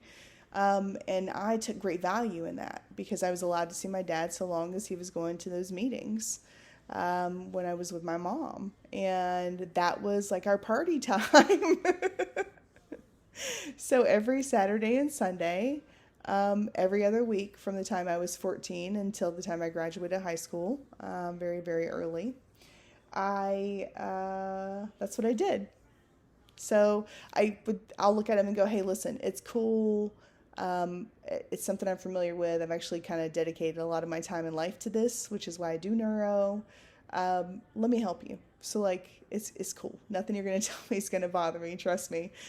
You guys are kind of the greatest people in the world, if I'm honest, because alcoholics are brutally honest people. And a lot of times when people drink, they drink because they're trying to hide something about themselves they don't feel is good enough. And in many cases, it's that you feel you don't fit in or belong or feel validated, so you drink. So we need to know how much they drink. And that kind of lets us know, how deep is the wound, right? Like, how deep is it? Are we blacking out every day, right? Are we drinking until we get sick and then we wake up and we're passed out? Or do we wake up and there's new people in the house that you didn't know before, right? That type of a deal. That gives us a better indicator of how much help this person needs. So these are why we ask these types of questions. And there's nothing against any of those answers, by the way. Like, you are what you are in your true form. That person that you are right now, I love just the way you are. I don't care if you were any of those people. I don't care if you become any of those people. That's your walk, not mine. My job is to love you, and that's what I'm going to do. And that's how it works. So give somebody else that same kindness, right? Many of you I don't know from Adam, right? So why can't you do that to your patients? What's the difference? There is no difference. The difference is you recognize the fact that you're no different than everybody else on this planet. And even if you were, it doesn't matter, because in the end, you're so small that the only thing that matters to you is whatever world you create around you. So what are you going to do when it's all about you and nobody around you is truly watching, because it doesn't matter? What do you choose? Do you choose moral turpitude and play the game in your favor? Or do you do the right thing and show integrity? That's the real game. That's what this world is really about, I do believe. I believe it's one ginormo test of who you truly are to the soul, to the core. This is like a training box. It's like a sandbox. And this school is a sandbox within a sandbox. So learn a thing or two. Talk to your patients like human beings. Treat them with dignity and kindness. And they will feed you information. So make sure that you're very, very careful with these types of questions. All right? Next slide. Talk about headaches. Headaches are important to talk about. So what does it feel like is super important? And you guys know this because of our last examination. We talked about migraine headaches versus sinus headaches versus cluster headaches versus tension headaches. So we need to know, and the way we're going to find out is to ask. So look at the questions, figure out how you're going to ask them, move on to the next slide. It's pretty simple. All right, so let me go ahead and modify this question. What does it feel like when you were dizzy or lightheaded? Well, it feels like my head is light and it feels like I'm spinning because I'm dizzy. And by definition, that's what that is, basically. So let's change that question, because that is and again, maybe it's the ASD, I don't know. But I just read things in such a literal sense that it's just like, really? Why would you insult my intelligence by asking me the very same answer I'm trying to get you to feed me? I don't know, whatever. So here's what I would ask that would probably be a better question. And it makes more sense to the patient too, because think about it.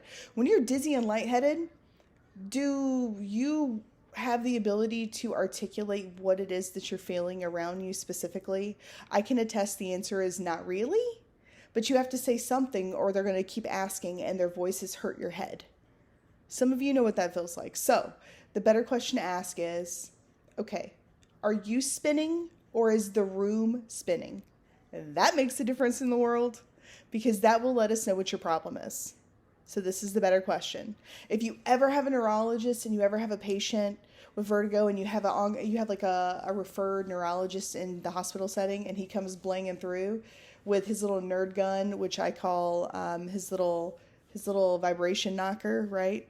His little U-shape. And he comes in just like the coolest of the cool. And he walks in the door and he leans into the corner of the wall, right? And you look at him and you go, hi, sir, I just wanted to sit in here and follow up with you with the patient. And he goes, oh, yeah, what do you know? And then the next thing I would say is, yeah, she's super dizzy. The room spins, not her. And then I would just kind of step back. And he'd go, okay. Because they appreciate that. That is a big bit of information for them. And that's going to dictate how we're going to take care of true vertigo versus another issue that I'm not going to bother you with right this second because it's far too advanced. But it's like BPPV, which is a very specific type related to a specific type of therapy that you need to knock crystals out of your ears, which is causing you to have gait abnormality. I know it sounds really wicked, but it's a thing, I swear, I swear. And there is a whole medication regimen for it. And what we used to do about 50 years ago is we used to tell our patient, you're not going to believe this, that they were supposed to violently throw themselves onto their bed if they had this condition. And it would knock the crystals away and maneuver them in such a way that they would have their balance back. The only problem is then they're concussive because they're banging into their bed. That's crazy, right? So yeah, there's that. So what makes the vertigo worse? What makes the vertigo better? You're going to hear things like shutting my eyes. Some people are going to say opening my eyes, depending on what that looks like. So let's move to the next slide. All right, when we talk about seizures, there's a lot of questions. I want you to pay attention to these. How often do you have seizures is very important. When was the last one's very important? It lets me know, are you taking your medication like you're supposed to? Or is this like an everyday deal and you're non-compliant and I got to do some major education on you? Or what does that look like, right? Do you become unconscious? That matters because some of these are pseudo seizures and things of that nature, which, you know, we'll get into later when we get into the seizure portion of neuro in lecture time. So do we have warning signs? Do we have auras? Do we start to taste a certain taste in our mouth? Things of that nature. Do we have a massive headache? Do you get like a bite on I have one patient, I swear to God, they said it feels like there's a bite on my tooth. And I was like, okay, I think I know what that means. He goes, yeah, if somebody bit my tooth in the back of my mouth, that's what it would feel like. And I'm like, okay, so if somebody bit your gum, that's what it would feel like before you have a seizure. And they're like, yes. And I'm like, I think I can understand that pressure. Wow, that's weird. And he's like, I know, but it was legit because he, flagged on the EEG. So it just, everyone's a little bit bizarre and a little bit different. So make sure you ask all the questions. Next slide. All right, so important questions here. Describe the seizure movements that you observed. Did you see things that were more descriptive of a tonic-clonic episode? Did you see them flailing in irregular patterns that make no sense? Were they contracture, things of that nature? Have you seen a change in color in their face or lips? Well, what is this going to tell me? This is going to tell me if they lost airway.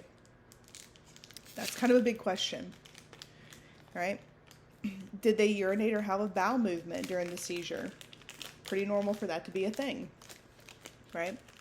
If they're able to hold their bowel and bladder and able to talk to you, no matter what type of shaking they're doing, if anything that they're saying is coherent, it is not a seizure.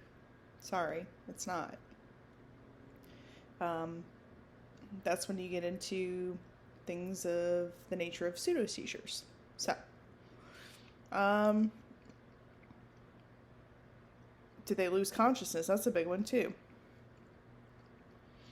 How long did it take for the patient to get back to normal? You must include postictal state. Postictal state is a state where they're recovering from the hard frying of that area.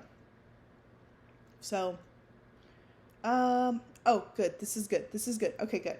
You ready? So when there's yeah, that works. Brain blast. Okay, listen. So when you are outside and there is a massive lightning storm going on, it's raining, it's thundering, I can smell it. So it smells like rust and iron mixed. It smells so good to me. Anyways, so I can smell it in the air. And there's a big crazy lightning storm and things are getting chipped off of the houses and things that are outside like trash cans are getting rolled down the street and things of that nature are going on. And then after the storm, the ground is super saturated and soaked. And there's just crap everywhere. And all the neighbors are like, oh my God, do I have to pick this up because technically it's yours? And it's just a drag, okay? That is the postictal state. It is a state where you walk outside and you go, ugh, I just don't even want to clean. Like, ugh.